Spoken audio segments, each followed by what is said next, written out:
The Talksport Fan Network. The ultimate on-demand destination for the UK's best fan-led football podcasts. Want authentic supporter insight on all things Bournemouth? Follow Up the Cherries in all departments on the Talksport Fan Network. Club-dedicated content created by the fans, for the fans. Search Talksport Fan Network.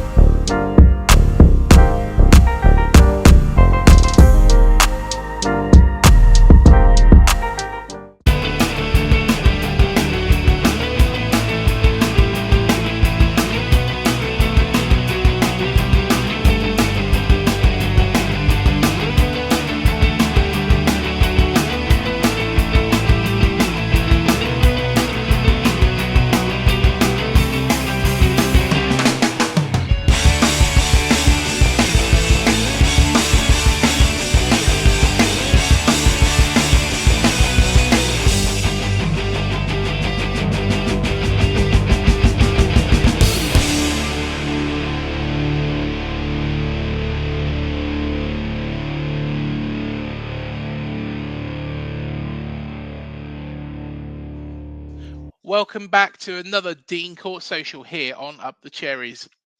And thank you for joining us. Now, firstly, big thank you to our two sponsors, Touchpoint Telecoms at touchpointtelecoms.co.uk. If you need your business telecom sorted, get in contact with Mark anywhere from Nottingham to Norwich and everywhere in between, and everybody everywhere north and south as well. And also, if you need your lashes done, go to dentalonthebanks.co.uk. And of course, you will be in good company because a lot of AFC Bournemouth players go there as well, as you probably can see. But it wouldn't be the Dean Court Social if my main man, Mr. Matthew Harrison, wasn't next to me. How you doing, Matt?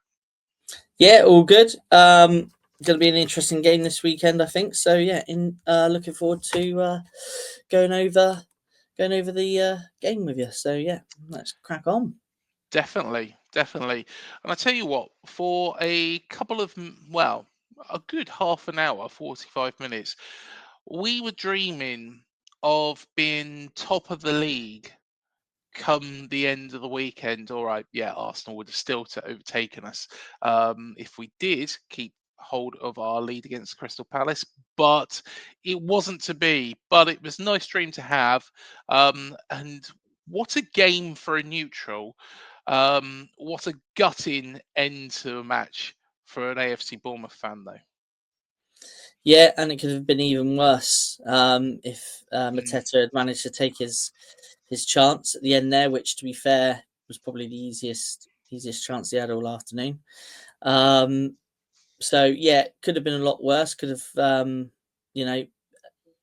a defeat. But to be fair, kind of like I predicted last week, it was going to be a tough game.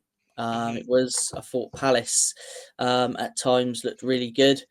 Unfortunate that, for us, I think it's just very, very disappointing that, we were 2 up and obviously let that slide.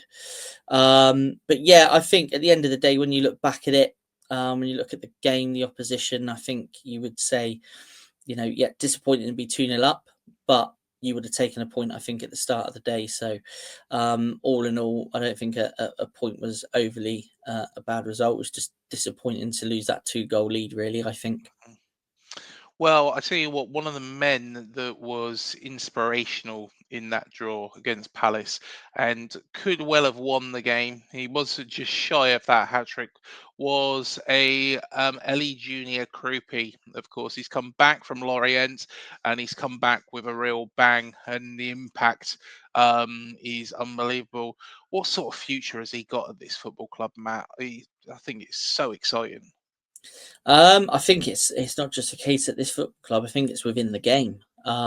He was the one over pre-season that I was most excited to see, and obviously we had to wait a little bit over pre-season to see him at the summer series. A player that's excited me. I think if you can score goals, I've always said, if you can score goals, if you know how to score goals, doesn't matter what division you play in, you'll always find the back of the net. And I think Kroupi is now proven to be a top player. this is his breakout period, isn't it? Let's be honest. The first half brace and the equaliser at Leeds, is really started to make heads turn now. And yes, I'm be the very first person to say that Evan Nilsson will always be my starting man.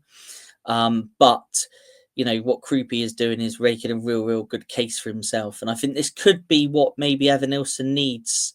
But they are slightly two different types of striker as well, aren't they? In fairness, Yeah. But I feel that he's had a great spell on the international stage as well. International duty with the French under-21s. He netted 2 goals in 45 minutes in a 6-1 win against Slovenia. So he's been very much amongst the goals lately. Definitely making a name for himself across the international stage as well. I mean, if you look at him as a player, he's dynamic. He gives you that dynamic attacking option. So I still think that over the season, I think he's going to develop into not maybe necessarily a starter, but definitely maybe more of, like he has been recently, a bit more of an impact player. But why Evan Nilsson is out, this is definitely giving him that sort of stage to say, right, this is your time to grab it and make that spot your own. When you look at his attributes, he's quick, agile, he's technically sharp. And what I did notice against Palace, and which I thought was a real strength of him, was also his work off the ball as well. Yeah. I thought that was very, very good. His off the ball movement was excellent. And yeah, what he's proven at the minute internationally and, within the last couple of appearances for Bournemouth is that he can be clinical in front of goal. So, I mean, there's a lot of talk already that, he can become, an 80 million pound plus player. And I'm sure probably one day he might well be, but he's still developing. I think we've got to, kind of understand that as well. He's still developing as a player. He's still very, very young. I think, he's been also described as the real deal as well, which I think is for him. I think that's a nice compliment. But like I say, he's still developing as a player, and I think, like I say, he's going to be a benefit for not only the squad and the manager, but he's going to be a benefit internationally as well. So, really pleased to see what we've seen from him. And yeah, future. I mean, I think the world's his oyster. Really, he's at that age, isn't he, where he can, only get better. So yeah, the future is looking very, very bright for him.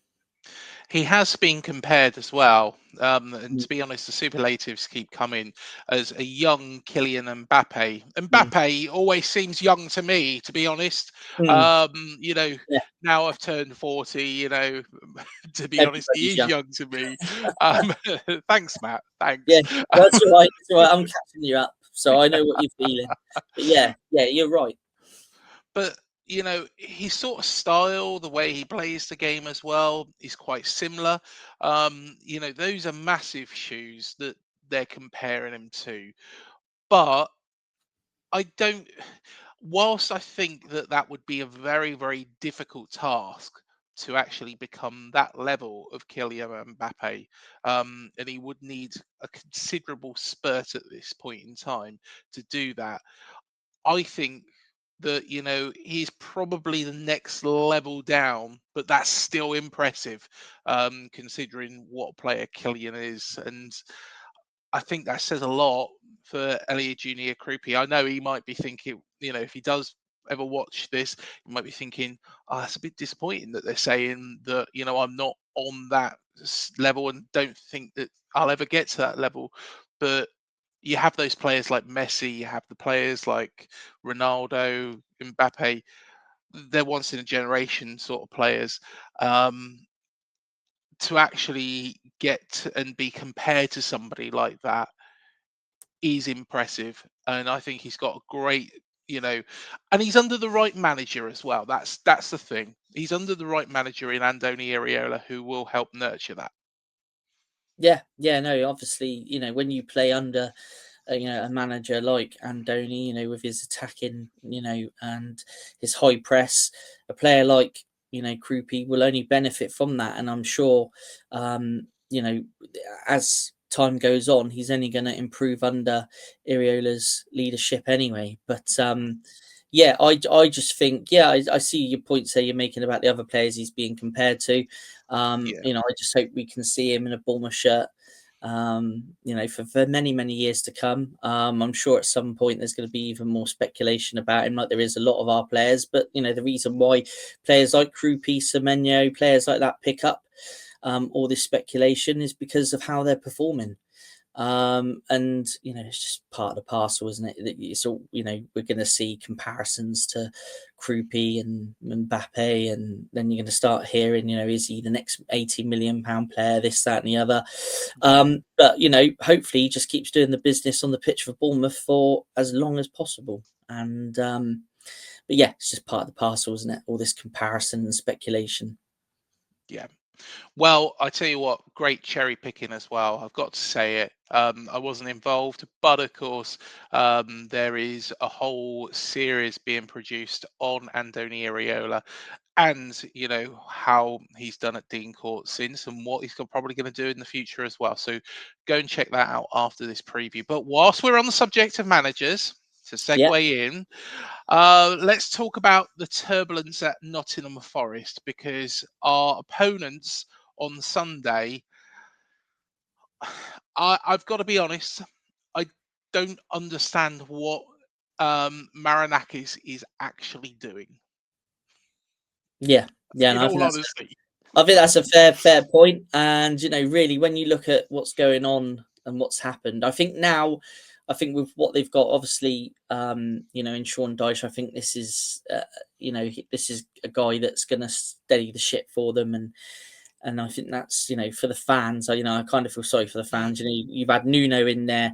I mean, Nuno's attributes and his style, differ between the other two. I mean, when you look at, Nuno's sides tend to be defensively sound and compact, and they tend to prioritise the shape rather than the pressing. So, and while Nuno was there, he actually had low possession stats as well, and he had an emphasis on the set pieces. In terms of an attack. But he was a manager who I think was, a good man manager. Maybe Forest fans and Wolves fans may disagree, Spurs fans as well, because obviously he had a spell there, didn't he? And I think he installed a belief in that squad. And I think that's why we saw them. And I think it's probably fair to say overachieve last season. I don't think many people would have said 100%. Forest would have necessarily got a European place last season, but they deservedly so got it. And I think that's down to, the manager installing the confidence in them. Obviously, him and the chairman, owner, obviously had an issue. It was quite public, and I think it's naughty of a chairman to come onto a pitch, a manager's place of work, and kind of criticize him publicly, because I think that's what kind of went on. Yeah, I don't agree with it myself. To be honest, I'm with you on that. We have seen it before. And God rest his soul. We've seen Eddie Mitchell do some interesting things back in the day.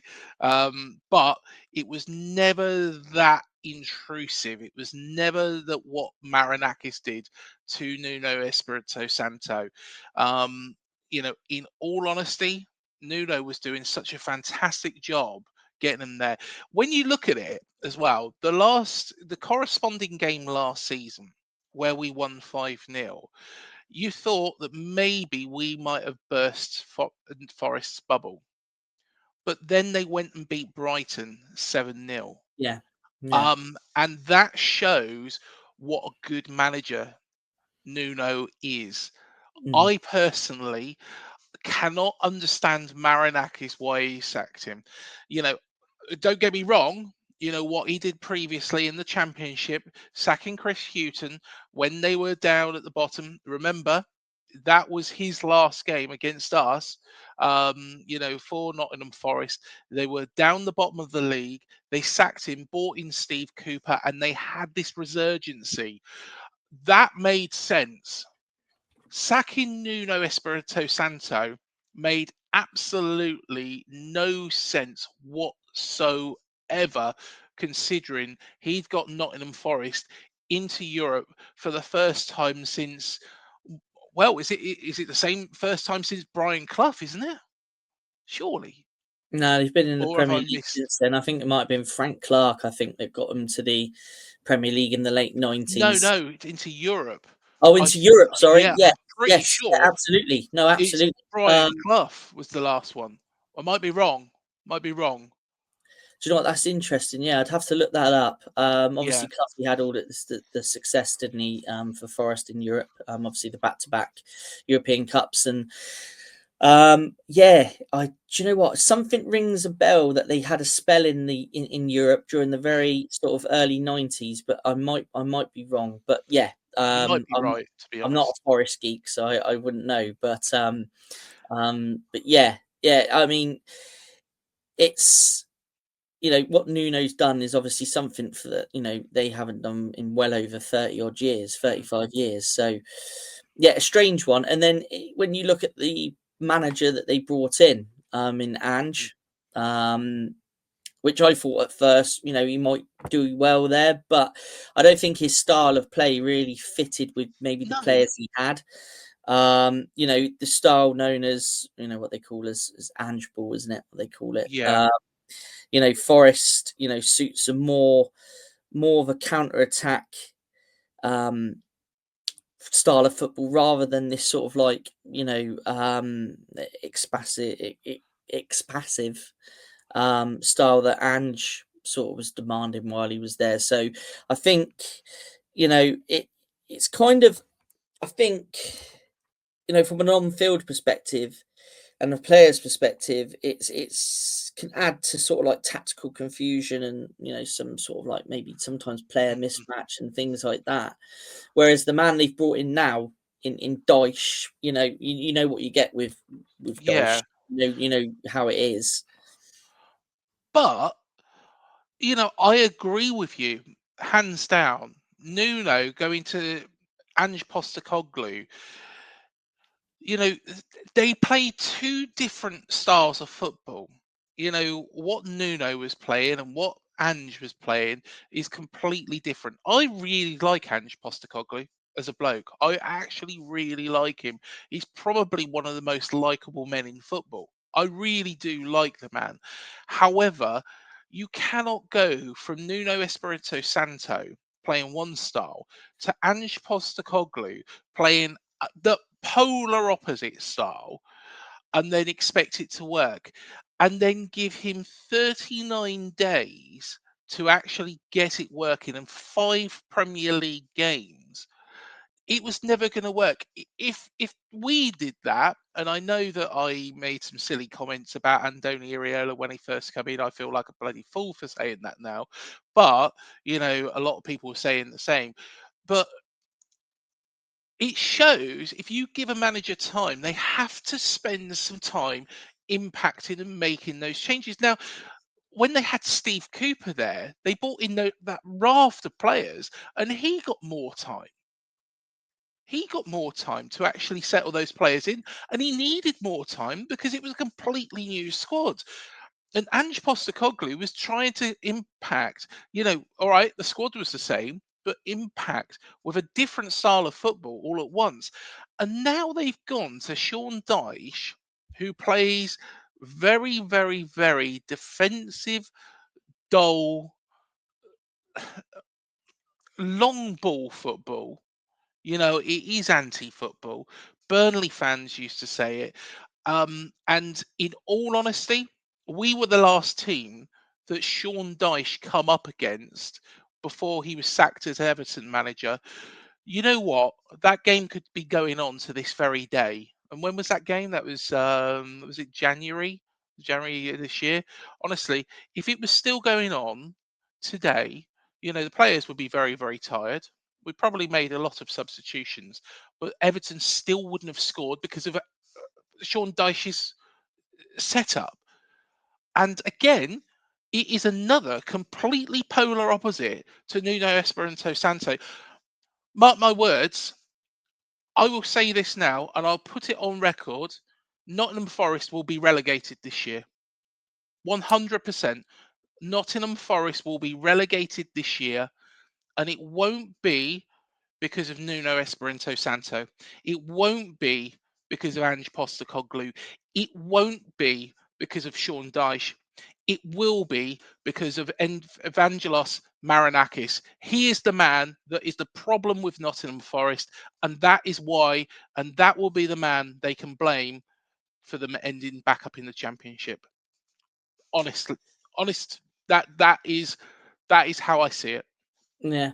Well, yeah, either way, I'm not overly bothered as long as we don't go down. But I mean, when you look at what Dyche has said and what he's promised to bring at Forest, I think Forest personally will be fine. But I mean, when you look at his style of play, the aerial dominance, which is going to be key. He's got the players that can do that. He likes that kind of that type of work rate, doesn't he? Where you've got that in a couple of the players that that I think are really, really hard workhorses in that side. So he's got players that will adapt to his style.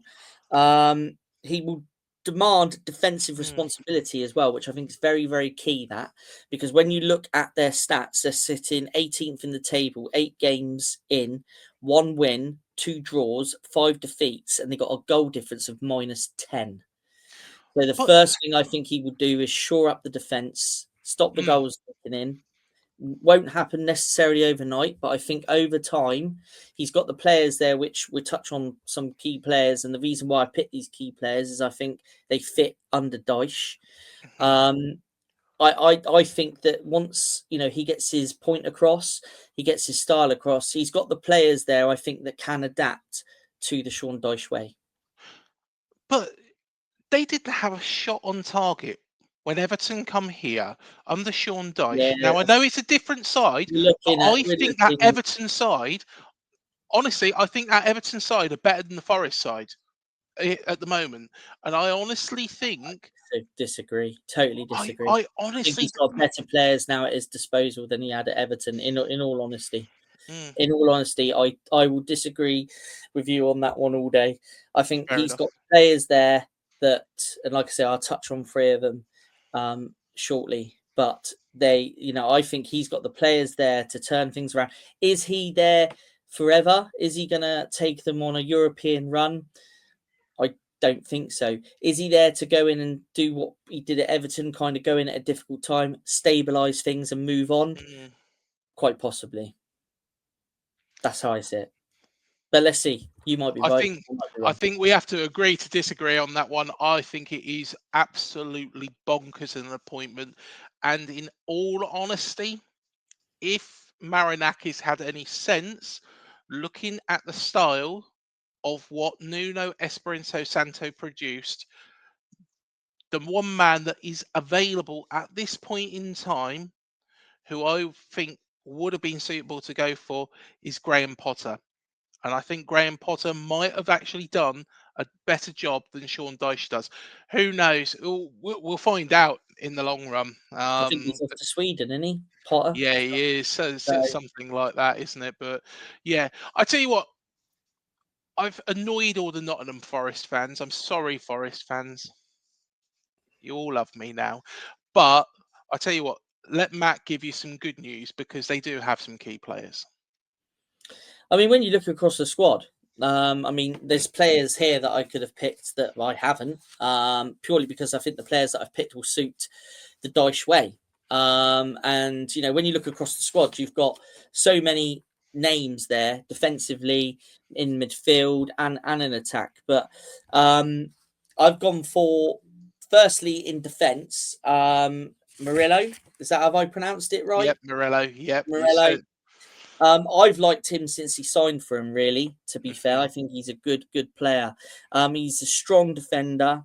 He's played 6 times so far this season, and he has struggled with a bit of a back injury. So whether he's back into the starting lineup or in the squad yet, I'm not too sure. But if he plays, I think he could be quite key for them. And I think he's going to be quite key for the Dyche way as well.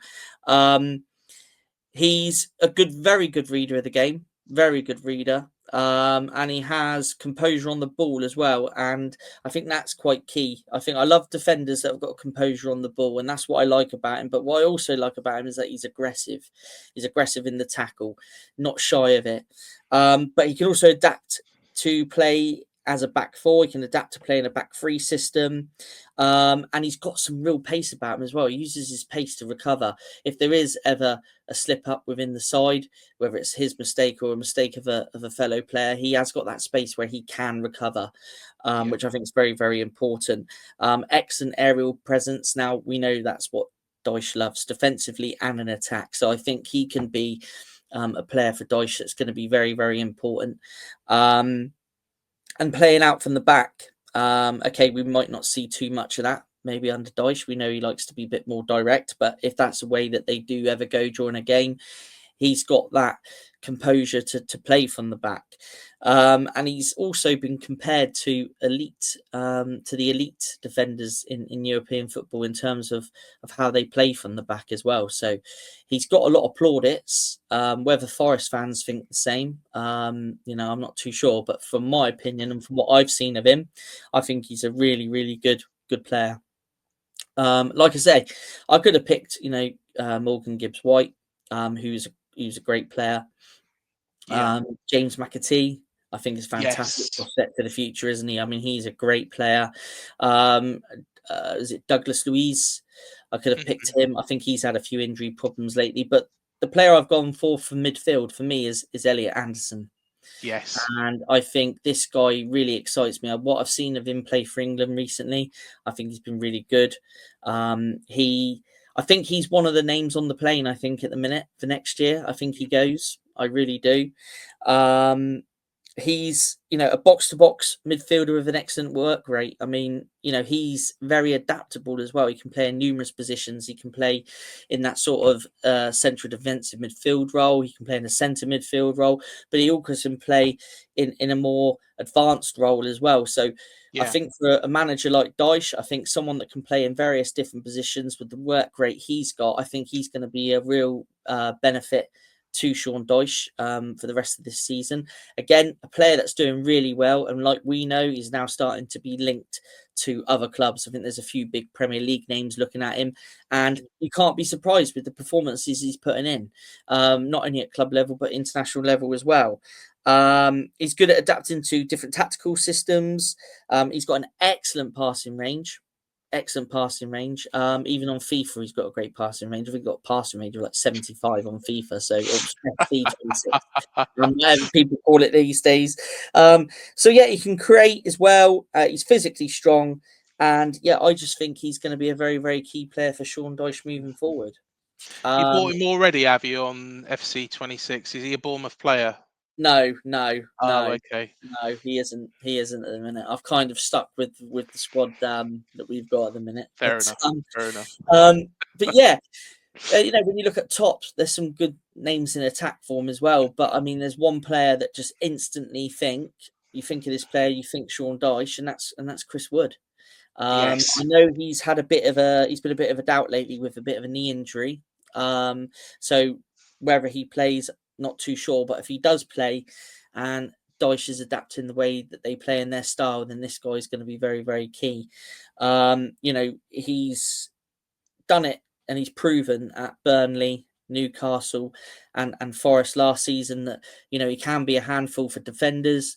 He's, I wouldn't say, I think some people wouldn't describe him as clinical in front of goal, but he can score those important goals. Aerial, he's a massive threat. If you're defending against him, you're going to have your hands full.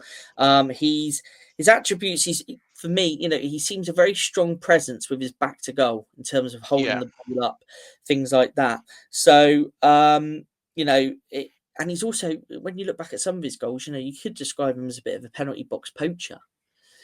So, I think if the play adapts, and how quick Sean can get them playing the way he wants them to play, I think, and Chris Wood is fit, he's going to be very, very keen for him. Yeah, definitely. And he's always been a menace. However, he wasn't a menace for us last season. No. Thanks, Forest fans. 5-0. Yeah, I mean that when you look back to that game last season, the 5-0. I mean, I remember Yeah. going to the game thinking, and the way Forest were playing, I wasn't looking forward to it. I think we all did, didn't we? But It was to pick horrid. them apart, the way we did, was a fantastic performance from ourselves. But it showed the belief that the manager at that time could install in them for them to go to Brighton and beat them very, very convincingly 7-0. So, but yeah, I think under Dyche, I think he'll stable it there, and I think they'll be very key players for him, especially if they play on Sunday. Fair enough. Fair enough. Let's talk about our injuries because we've got a couple to some key players. Let's start off with the player up top and why Kroupi actually got his chance. Evan Nilsson. Any idea when he's going to be back?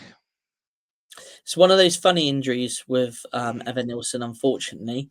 And Donny has been commented to say that it's one of those small injuries, but I think it's one of those niggly ones. So he's not looking likely he's going to be part of the squad against Forest, which Yeah. even though we know what Kroupi has done in the last few games, obviously you want to be at your strongest, so he will be a miss.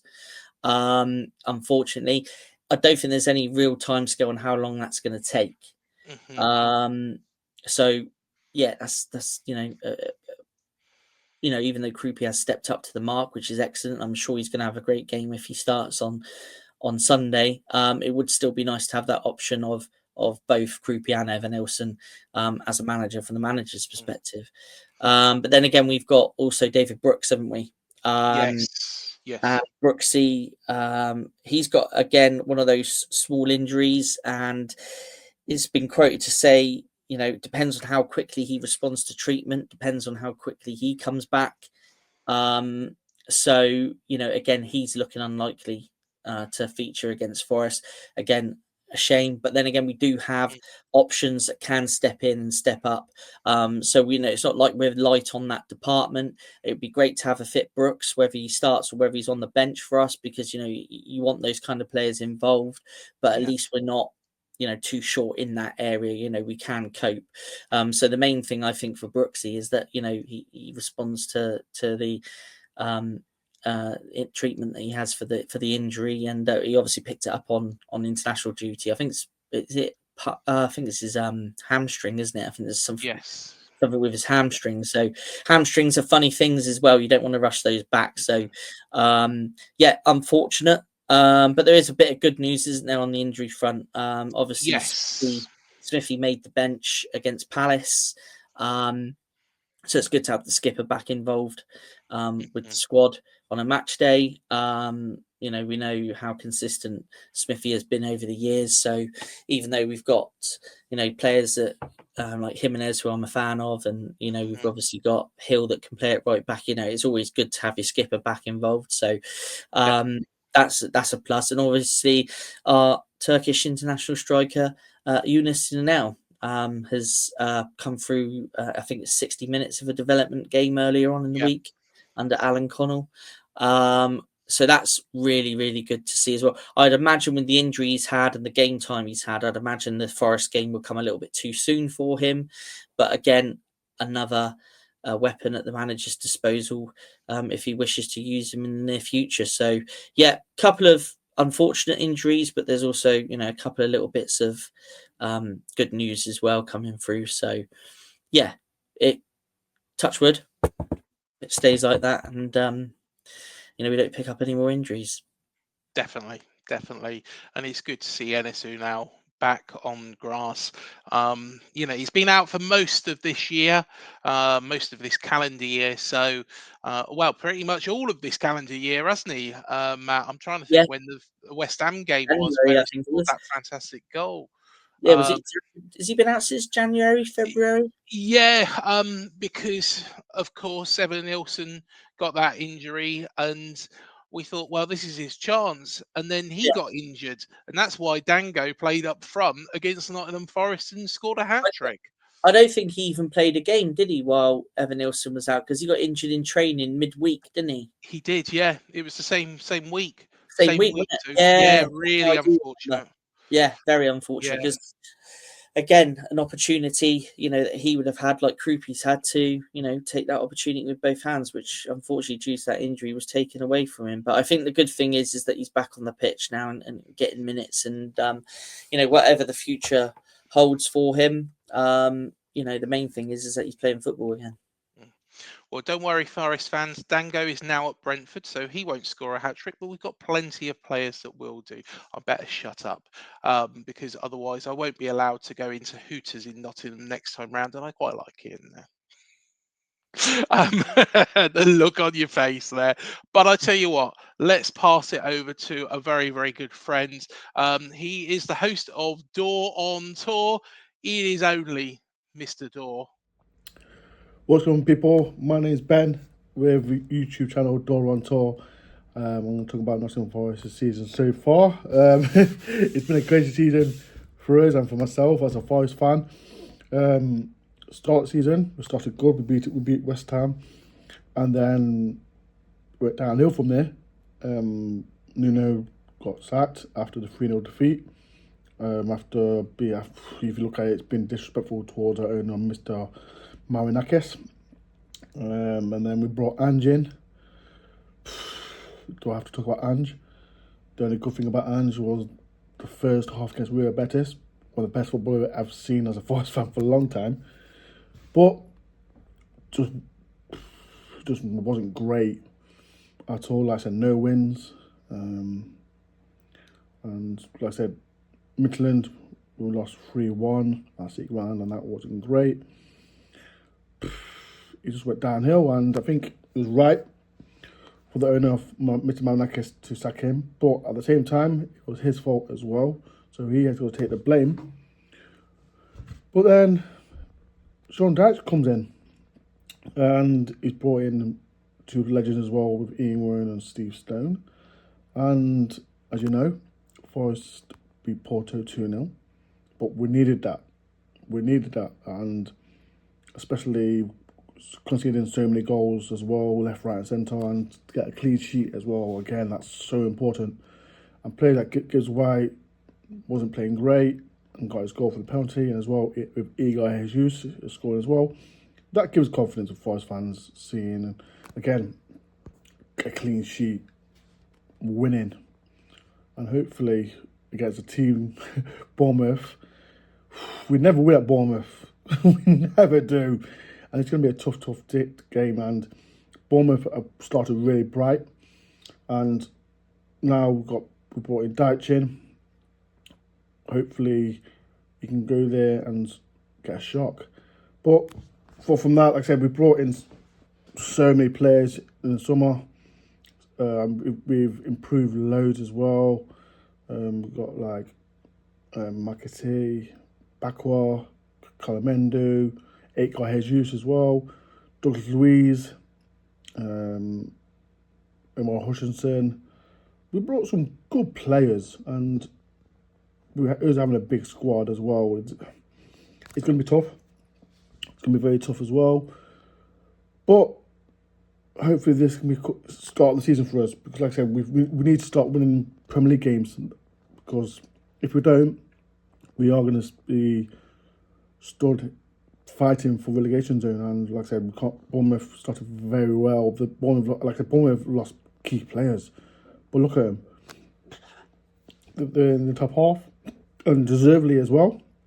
And it's not going to be easy. Last time we went to Bournemouth and won was under Stuart Pearce, where we beat you 2-1. This is going to be tough. It's going to be so tough. And we don't want to talk about last season's game. Was it 5-0? I think it was 4 or 5-0. And I still haven't seen Forest beat Bournemouth. Last time I went there, was it 1-1? Sam Sturridge scored. But it's going to be a very, very tough place to get to. And hopefully, the Sean Dyche effect can get Forest massive 3 points, because we need it. I'll be there on Sunday to see Forest hopefully get a win. Let's say I do Forest content. I follow Forest home and away, and like I said, if any Bournemouth fans want to see my content, please follow my channel Door on Tour, and hopefully you'll not be crying at the end. And yeah, come on, you Reds. Well, there we are. That's what Mr. Dorr has to say. He's always very, very positive, that man. Always very positive. So we shall see. But I'm very positive this year as well, considering our blistering start. And hey, we might go do a Leicester. I'm sorry, Forest fans. I'm really rubbing it in for you now. But I'll tell you what, let's look at the lineup that, we reckon will play against Forest. And here it is. Matt, talk us through it.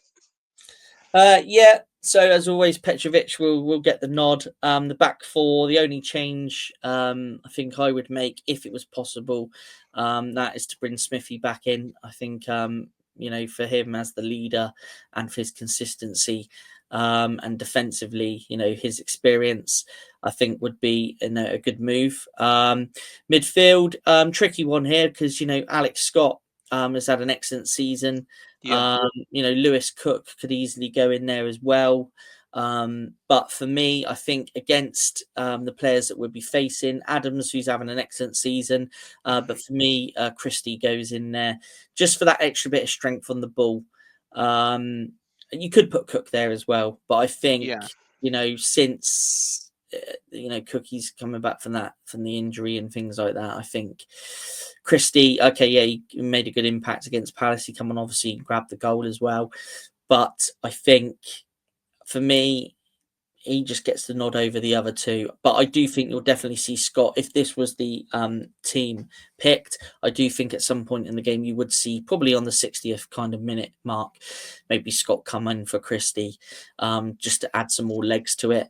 Brooksy being out, Tavernier, Cliver, and Semenyo. I think Adley, and Gannon Doak both in contention. But I think selection wise, I think that is probably what Andoni will go with. With Evan Nilsson looking out of the game, and obviously with the impact he made last week, I don't think there's anybody else you can start up front apart from Kroupi, really. Even if Evan Nilsson was fit after that impact last week. And yes, I've been a very, very big fan of Evan Nilsson. I still am. And I still think eventually Evan Nilsson will get the nod to start, but I think Kroupi deserves the right anyway to lead the line against Forest after that very, very positive impact last week. Bench-wise, due to the injuries, and if Brooks and Evan Nilsson don't make it as is what is expected, then the bench will probably have a couple of people on there that people may say, are they making up the numbers? I mean, Arehu, for example, I think at the minute may not have a bench place if there was other players fit. But yeah, again, options there to change the game, like we say most week. It's, you've got Gannon Doak who can come on, and Adley that can come on and change the game. If Smithy does start and he only lasts 60 minutes, great. You've got Jimenez, you've got Hill there. You've got two options. You've got one with more an attacking mind and one with more of a defensive one. So again, still options on the bench.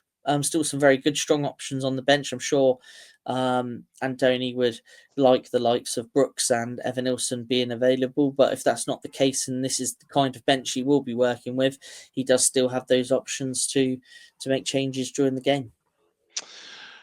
Do you know what? There is one change I might make to this lineup, and actually it's a funny one. It's a funny one because this lineup has served us so well. We, do play the high press so well. We are coming up against a Sean Dyche team, though. And if Sean Dyche has got his way, they are going to be very, very, very resolute at the back, and they're going to try and control that midfield. So what I would potentially do is move Justin Kluivert over to the right-hand side and then put into the middle, and not as in an advanced position, Lewis Cook, just to win that midfield battle, right in the centre, which I think Sean Dyche will deploy. So I think Lewis Cook just sat in front of Christian Adams. So I don't know. What's your thoughts on that? Yes, a possibility. I still think the three that are there would probably be the strongest three to start. But yeah, no, I can see the logic. Yeah, replacing Tavernier, of course, with instead of Clivert going over to that right, Cook going into that centre. I just think that it might be a battle in the centre. But let us know what you think. It's all about opinions here. Pop it down in the comments below, and we will read every single one of them. It's prediction time, Matt. Yeah, it certainly is. And I've had to think about this all day, and it's not changed. I'm going with a 2-1 home win. 2-1. Forest are going to score then. I don't know. I just got that inkling that they might nick something, but yeah, we've got enough in the engine to beat them. I would like to see goalless, but no, 2-1 for me. I honestly think we won't concede. I think Sean Dyche will do his standard thing. He will struggle to break us down. Yes, they have got quality. However, I don't think he's the right man to lead Nottingham Forest forwards. And I honestly think, like I said earlier on, Forest will get relegated on his watch. And it won't be his fault. It will be the chairman's fault. I am going in this game with a 3-0 resounding win, and it will be comfortable. And the Forest fans will get even more wound up. How long is it before they turn on their own chairman? That's a question, because look at Nuno. He's done a great job. He's replaced him with Ange, who was the wrong manager. I think Sean Dyche is the wrong manager.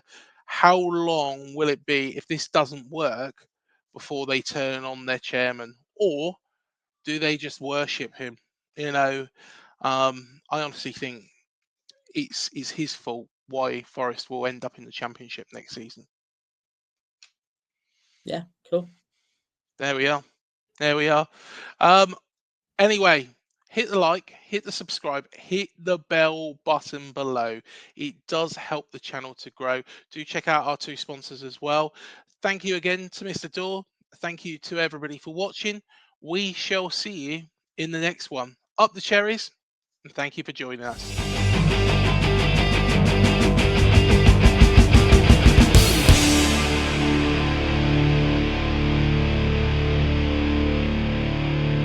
Talksport Fan Network. The ultimate on-demand destination for the UK's best fan-led football podcasts. Want authentic supporter insight on all things Bournemouth? Follow Up the Cherries in all departments on the Talksport Fan Network. Club-dedicated content created by the fans, for the fans. Search Talksport Fan Network.